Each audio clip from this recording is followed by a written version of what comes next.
Hi, today's lecture is going to be on blood. So we'll start off with the roots that you will be seeing throughout this lecture. Once again, I'm not going to go through each and every one of these. I'll leave it up to you to know where these are at and refer back to them as needed to clarify the material for yourself.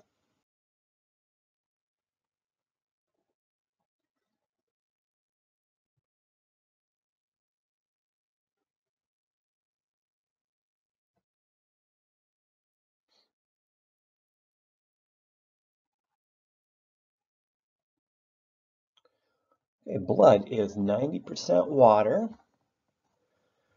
And the other 10% is a lot of things, and this is a partial list: nutrients, electrolytes, gases, like we talked about, oxygen and carbon dioxide, albumin, and other proteins, clotting factors, antibodies, wastes, enzymes, and of course hormones. And we will be seeing most of these as we go through our various systems. The normal acidity of blood is 7.4.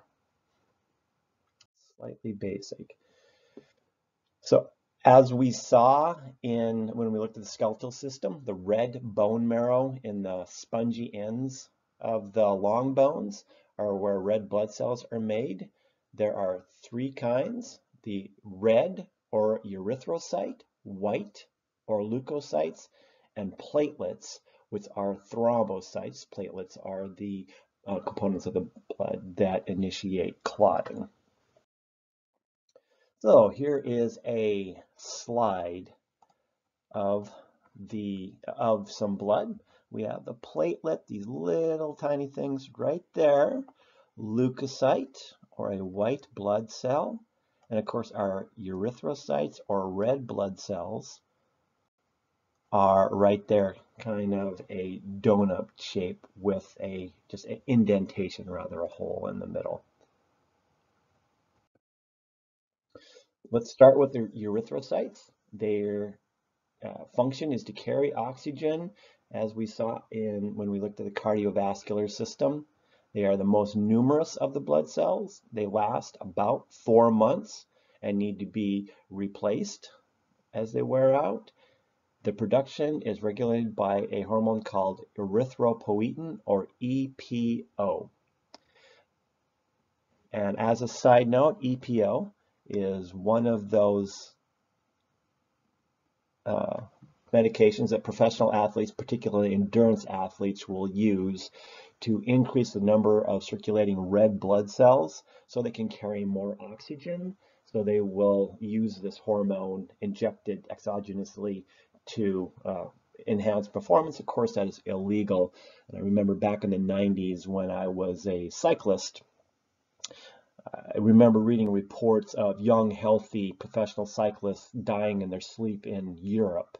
And that was because EPO had just kind of become a drug of abuse amongst cyclists over there, and they didn't really know what they were doing, so they were just taking it willy-nilly until their blood got so thick that when they laid down to go to sleep and their heart rate slowed down, the blood would pool, and it was too thick, and they would get thromboses and just die in their sleep.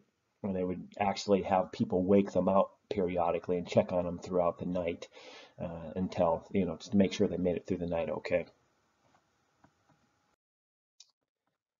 Then we have leukocytes.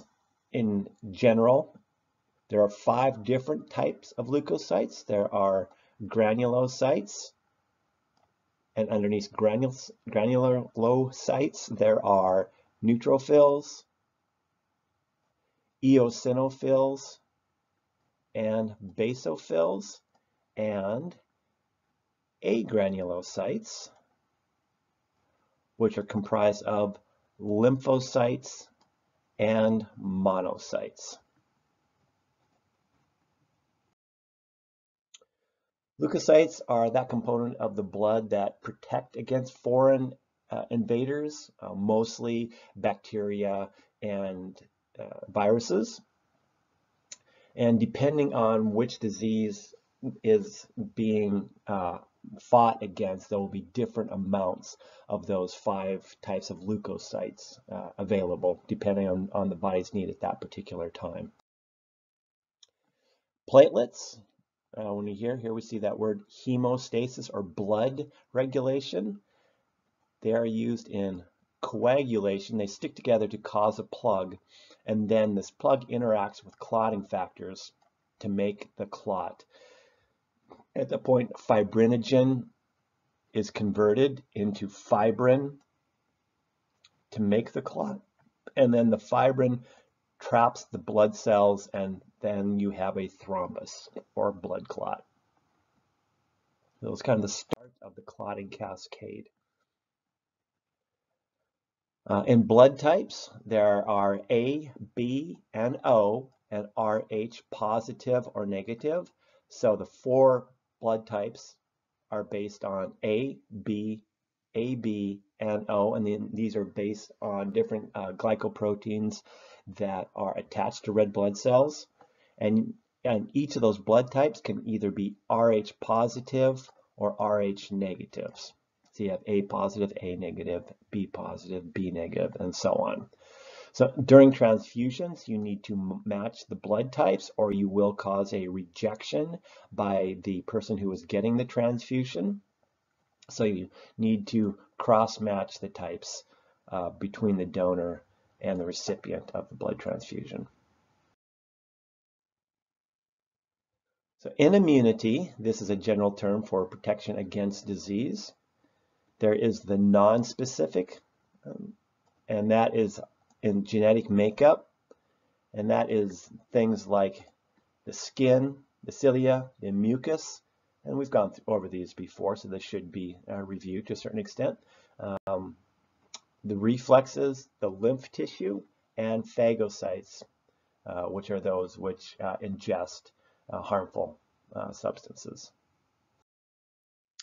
And in specific or adaptive immunity, we have the T cells and the B cells. T cells being involved in what's called cell-mediated immunity, and B cells are involved in humoral immunity.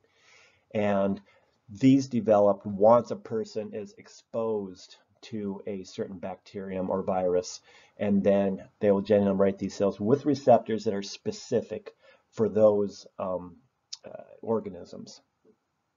So you have non-specific and then the specific that are specific for a particular invading organism.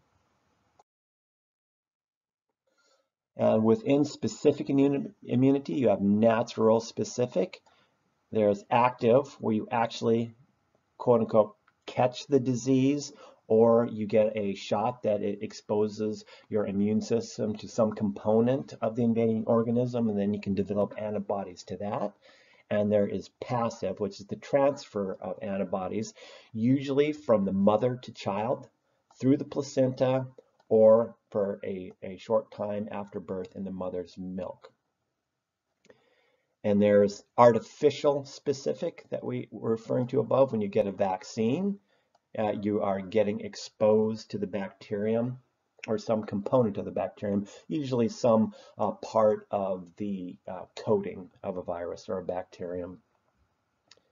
And then the passive is when a person is given, you can make immune serum and give that to a patient to give them temporary ability to fight off diseases.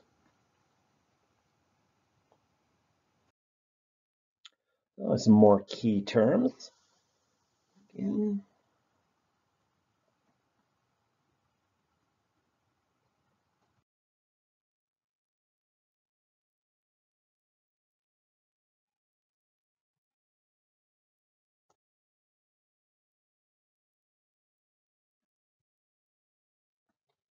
And keep in mind, this formed elements are the non-liquid part of the blood, part of that 10%, the cellular components.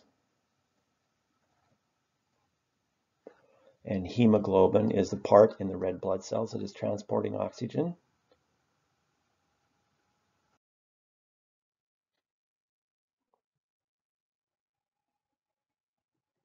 Platelets are made by a megakaryocyte. Always like that word. It sounds like a transformer or something.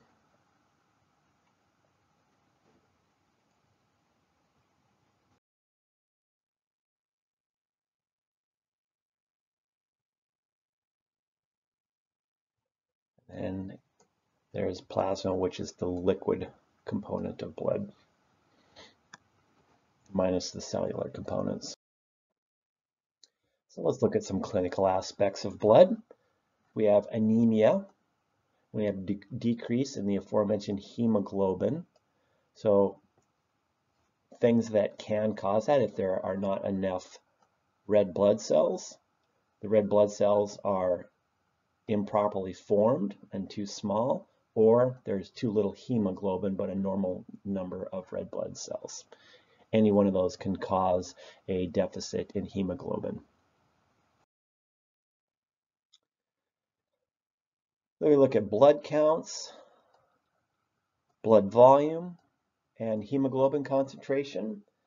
When you have anemia, obviously you're going to be fatigued because you're not getting enough oxygen. Since you're not getting enough oxygen, you'll be short of breath and have a whitish or bluish pallor. And of course, a person will tend to get irritable.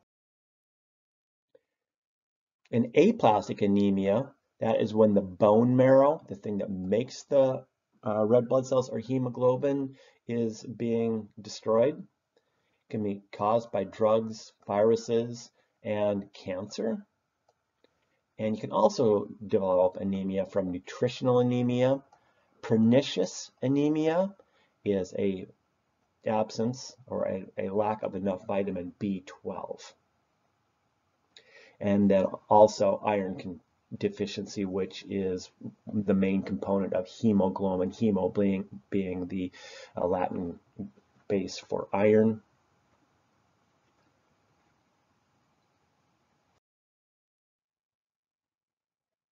So that was, and then in pernicious anemia, there isn't enough of something called intrinsic factor. Don't need to know what that is at the moment, just know that pernicious anemia, as opposed to the previous type, is a lack of the intrinsic factor, not a lack of a vitamin or iron, or the destruction of the cells that produce hemoglobin and red blood cells. And sideroblastic anemia, and the iron isn't used properly.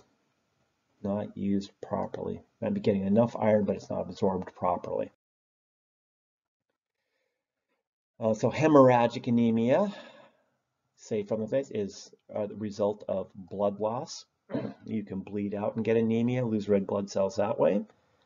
And thalassemia is when blood cells rupture. They're improperly formed red blood cells, and hemoglobin is not made correctly in thalassemia. In sickle cell anemia, there is a genetic mutation that causes hemoglobin to not be made correctly, and you get these very strange looking red blood cells in the shape of a crescent or sickle, and they do not move through the smaller blood vessels well, and they get clogged up and cause a blockage of the blood vessels. In thrombocytopenia, there are not enough platelets, so people will bleed too much if they have thrombocytopenia. You have disseminated intravascular coagulation, that is widespread clotting throughout the body at the same time. It's not localized. That's the disseminated throughout the body. And in hemophilia, this is hereditary once again. There is a clotting factor that is not produced and is passed from mother to son. And maybe some of you have heard of the royal families in Europe, and there was a lot of inbreeding, cousins marrying, and that type of thing. And they managed to lock in this hereditary deficiency in bloodlines. So a lot of, an inordinate amount of European royals ended up with hemophilia due to this condition being passed on within families. Leukemia is a cancer that affects your white blood cells. It can Not exactly sure what causes it, but there are several potential causes. You're going to end up with fatigue, a large spleen, splenomegaly, and a large liver. A large liver is hepatomegaly. And like I say, there are several potential causes of leukemia. So there are a couple of categories, myelogenous and lymphocytic. There is both acute myeloblastic and acute lymphoblastic, which means it just happens suddenly in response to a certain insult to the tissues that are making the lymphocytes. And there's the chronic granulocytic and chronic lymphocytic, which is long-lasting. And it can be treated with chemotherapy, radiation, and bone marrow transplantation.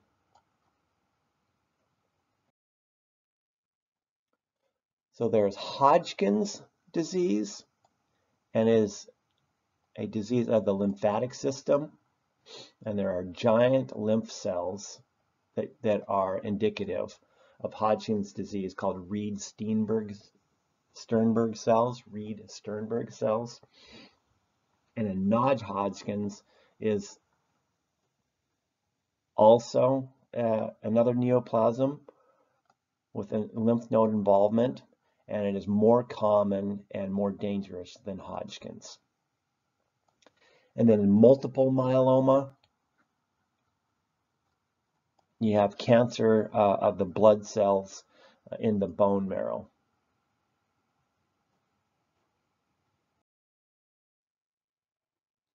Well, let's take a look at immunity.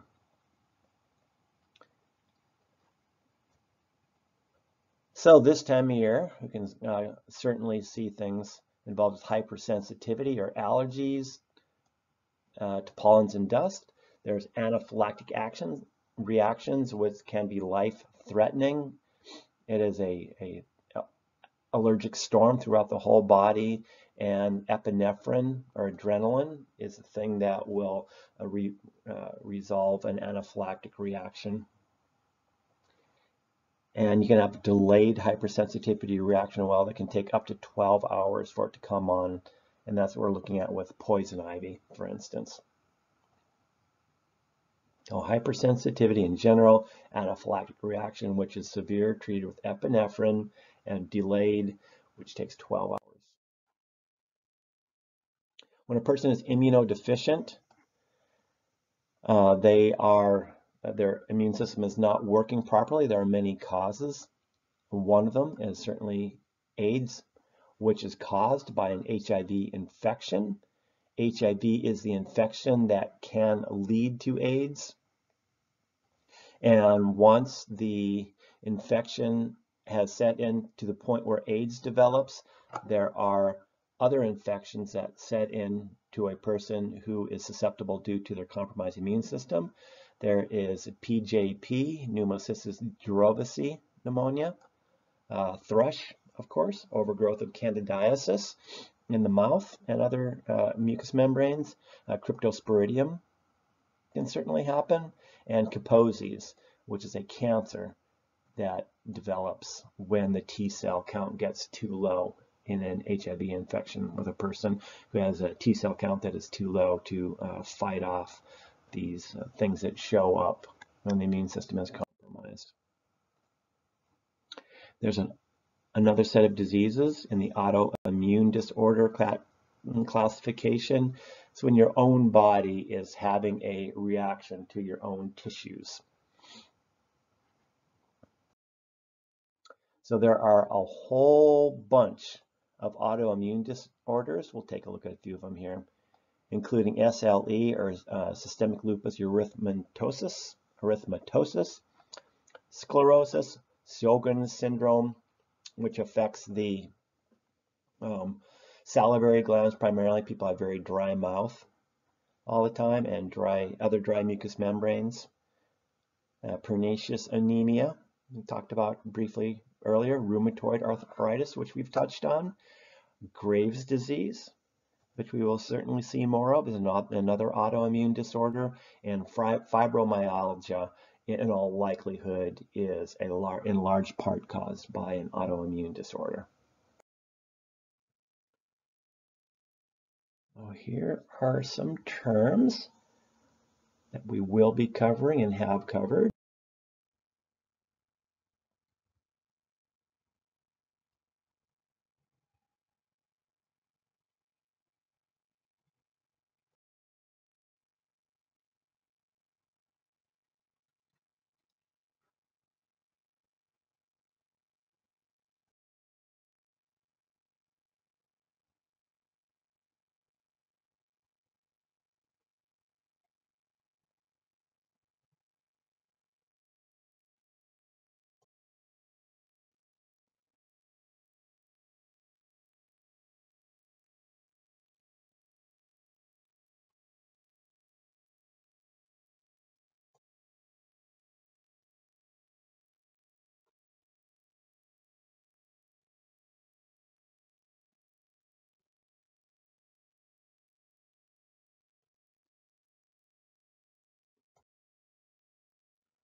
And we're talking about HIV and the CD4 count, or the T lymphocytes, are the ones that are primarily the ones that are attacked by the HIV virus. And when that count gets below 200 per microliter, that's when the secondary infections start showing up.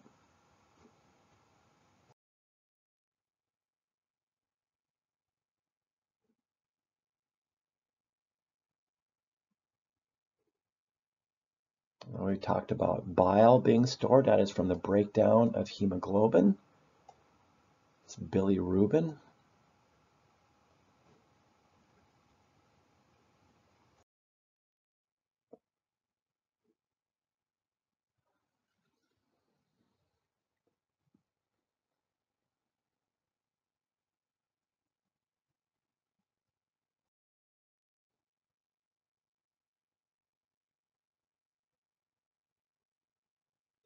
Then here are some more in-depth things. You probably won't see much of these in your coursework, but it's good to be exposed to them because you never know. At least if you get exposed to them and take a look at them, once you get on to professional practice, when these terms show up, you won't be completely unfamiliar with them.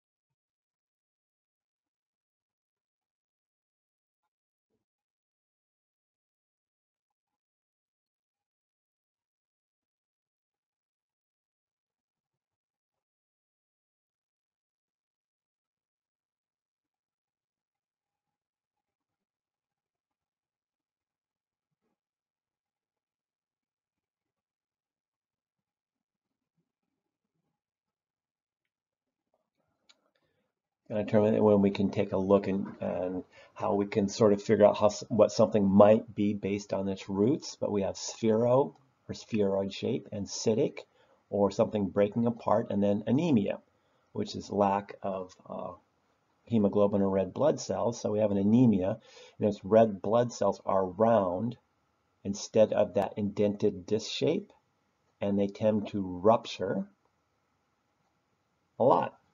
So even if you don't know, haven't seen a word before, oftentimes if you're familiar with those roots, you can piece together what they're talking about.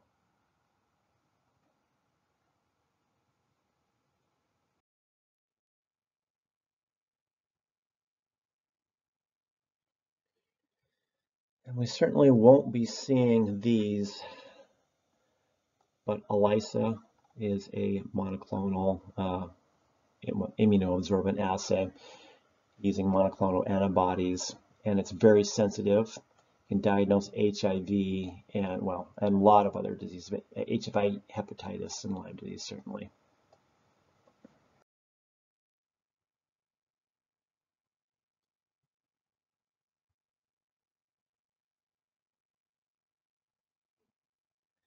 this term seroconversion. Oftentimes I saw it in conjunction with HIV when a person goes from being HIV negative to HIV positive, where there's actually virus circulating in their blood, and at that point they're said to be seroconverted from negative to positive. And the Western blot is another sensitive test, akin and often used in conjunction with the ELISA.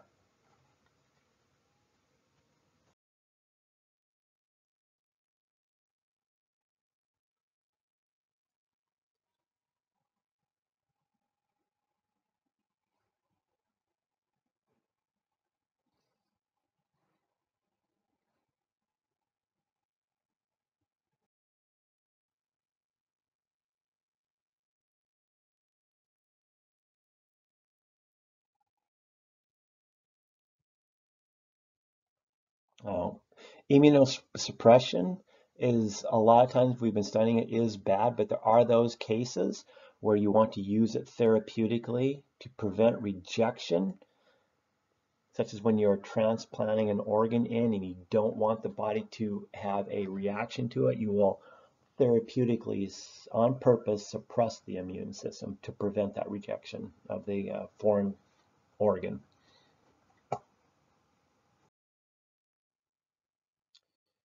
Okay, I'm not going to worry about these because you will be doing worksheet.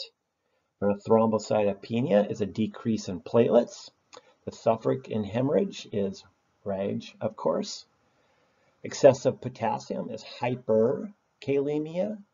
When you see kala, you were talking about potassium. Leukemia is a malignant overgrowth of immature white blood cells. And WBC is an abbreviation for white blood cell. Okay, thank you. I know that was a lot of material, and you can certainly go back through this lecture and pause when you need to and ask me any questions you might have. Thank you very much.